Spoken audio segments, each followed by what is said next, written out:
Hello, my dear students. Once again, welcome to the online lecture series of Basic Mathematics. Myself, Mrs. Deepali Jori, once again welcome you all. Now, in the next chapter, that is partial fractions. Now, in today's video, I'll just give you the introduction of this chapter name, that is partial fraction. What is mean by partial fraction? Let us see. So, the learning outcome of today's video is, after watching this video, the student or learner, it should be he or she must be able to understand the concept of partial fraction. What exactly we have to do here, that you have to first understand. Now, let us first of all divide the two parts of that chapter name, that is part and fraction. Part means what? It means it's a division or piece or segment of a whole quantity. And fraction, it means it's a quotient of two similar quantities. It's a quotient of two similar quantities. It means it's a fraction. Fine. Now see.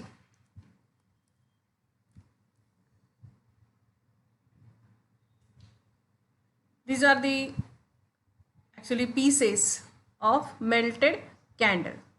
Okay. So when if you want to combine them, if you want to add them, you want to make a single whole quantity of those all pieces, what we'll do, we first of all melt them and we combine them. We make a combination of them. So that combination will give you a single candle, right? So the process of addition of fractions is actually very easy. See, when you want to add these two fractions, 2 upon x plus 4 upon x minus 1, what we'll do, we cross multiply them, okay, this way, and we'll get a single fraction there. This process is actually very easy. Addition of or subtraction of two fractions. Similarly here, in this case also, 5 upon 2x minus 1, 1 upon x plus 1. In this case also, we'll cross multiply them. We divide, we multiply the denominator two brackets, okay. The expansion is 2x square plus x minus 1. Numerator is 5x plus 5, 2x plus 1. Right? Be careful with the signs. And finally, you will get a single fraction there. So here again, it's a addition of fraction. The process is very easy. Okay? That process is very easy. The addition of fractions gives you a single fraction. Now see. This already we have done, okay. This process is easy, but can we do easily in the opposite position? Is it possible to do the same method in the reverse way? Is it possible to do in the opposite direction or way? No. Is it possible to factorize into two fractions? That process is not so easy, okay. Is it possible to do? See, this is a complete stone, a big stone. When you break it, okay, we break it, we get a pieces of stones there, right? These are the pieces of the stone when you will break it. So the reverse process, that reverse process is called partial fraction. Before, in the previous slide, what we have seen, we have learned the melted candle pieces, we combine them and we make a single candle there. Now, if you go in a reverse way, if you want to melt that candle or if you break the stone, big stone into pieces of stones, so okay, so that reverse process is called as partial fraction. See, when you will break this single rational fraction into the addition or subtraction of two fractions, okay, this reverse process is called as partial fraction, okay. That is what we have to do in this chapter. See, let us first see what is mean by fraction.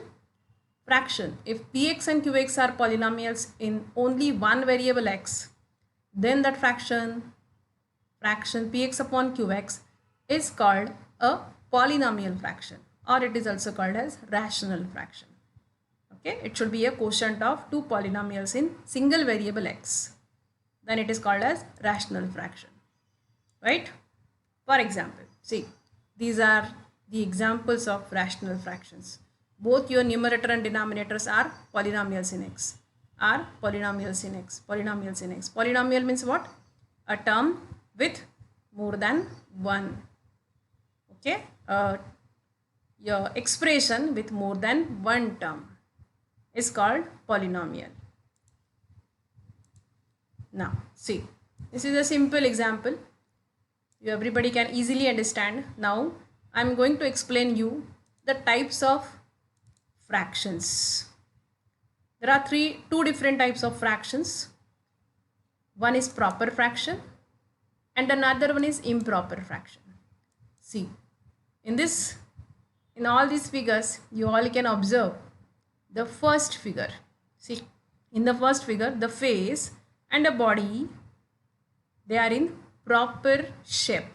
Your face is smaller than the body shape, so it's a proper shape of that body.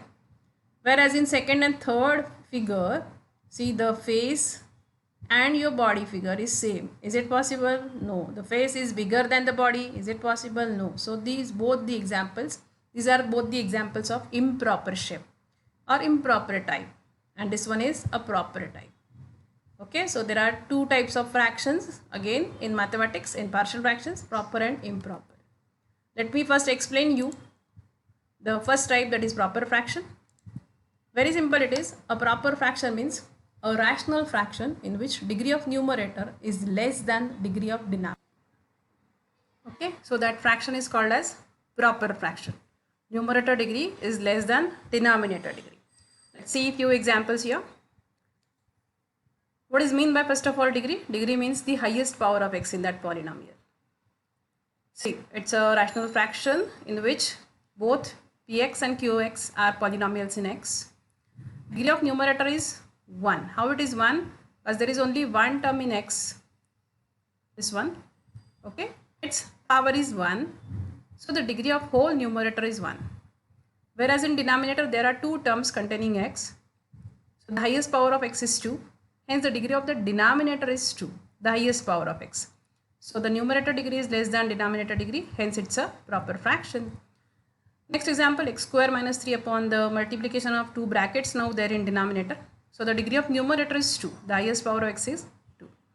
Now in denominator, before identifying the degree, you first have to multiply those two brackets.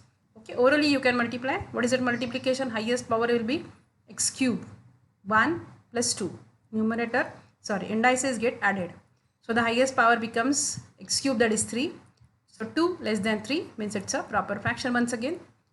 Third example, numerator degree is 1, denominator degree is again 3, x square into x it becomes, that is 3 is the highest power of denominator. So 1 less than 3, so it's an example of proper fraction once again.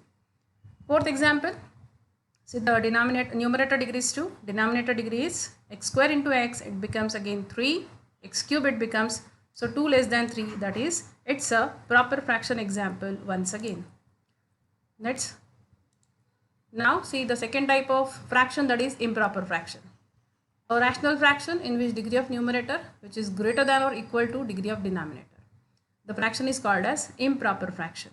Okay, here in this type it may be greater or equal also. See the examples are 3x square minus 2 upon 2x square plus x plus minus 5.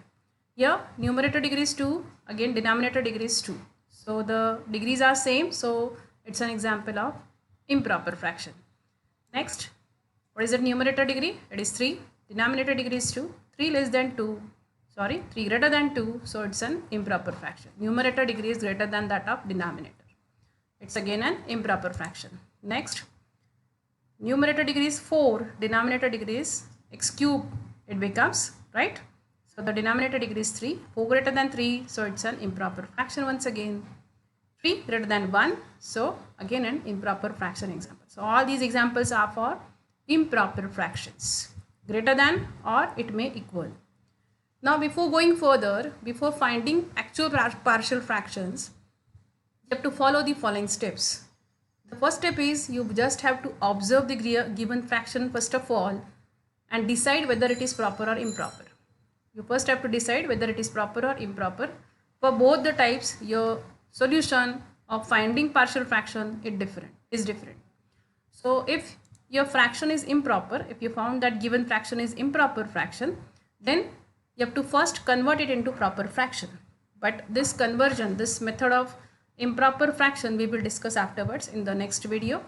Today I will explain you about the proper fractions. So if you found that the given fraction is improper, you have to factorize denominator completely. As many factors as you can do, you have to factorize that denominator first of all. Only denominator I am saying, not numerator. You have to factorize denominator completely. Then the factors in denominator can take the following forms. Your denominator factors can be of different forms. So the first type you may get that your denominator contains non-repeated linear factors. See, what is that non-repeated linear factor means? The factors like x into 2x minus 1x plus 2. There are three factors. See, 1, 2, 3.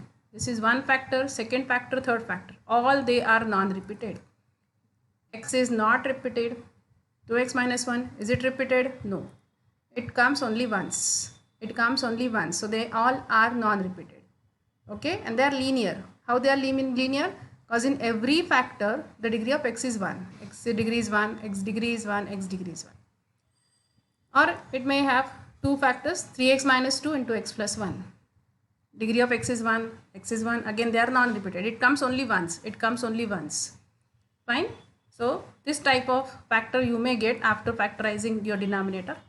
There's another possibility is you may get repeated linear factors there. See, like x minus 1 bracket square. See, the factor is x minus 1, but it repeats. The factor is x minus 1. Its degree is 1. Okay, but it repeats. It repeats 2 times. It comes twice there. Okay, fine. So this type may occur there after factorizing it. Repeated linear factor. This one also repeated linear factor. The second factor, this one is non-repeated. This one is non-repeated. Fine. It is of first case. Okay. This may be possible that you may get the combination of forms there. The third type is non-repeated quadratic irreducible factors. What is the type? See, the factors are like x square plus 1 into x, where the first bracket is of this type. Non-repeated x square plus 1, the factor comes only once, but it is quadratic because the power is 2. Quadratic means degree 2. It is non-repeated, it is quadratic, and it is irreducible. Irreducible means what? We cannot further factorize it into linear. X square plus 1 we cannot factorize. Is it okay? We cannot rewrite it as x plus 1 into x plus 1. No. A square plus b square is not factorizable. We cannot factorize it. So this is irreducible. We cannot reduce it into linear type. Or x square plus x plus 1. See, the bracket, it's a factor. It's a quadratic factor. It is non-repeated. Parat alay ka to it is not coming again. Okay, fine. So it is non-repeated. It is quadratic and it is irreducible. We again cannot reduce it into linear. So these three types of factors you may get there in denominator after factorizing that denominator completely. So depending upon the type of factor you will get there in denominator, you have to further find its partial fractions. Now in case of proper fraction, according to the form of denominator factors, okay, you have to convert given fraction into partial fractions.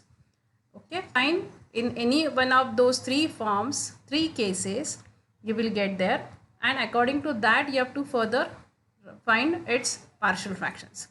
The way of writing partial fractions for all those three cases is different. Okay, that we will discuss in the next video. For today, it's enough that you have understood what is actually mean by partial fractions. Fine. So let's stop here today. Thank you and happy learning.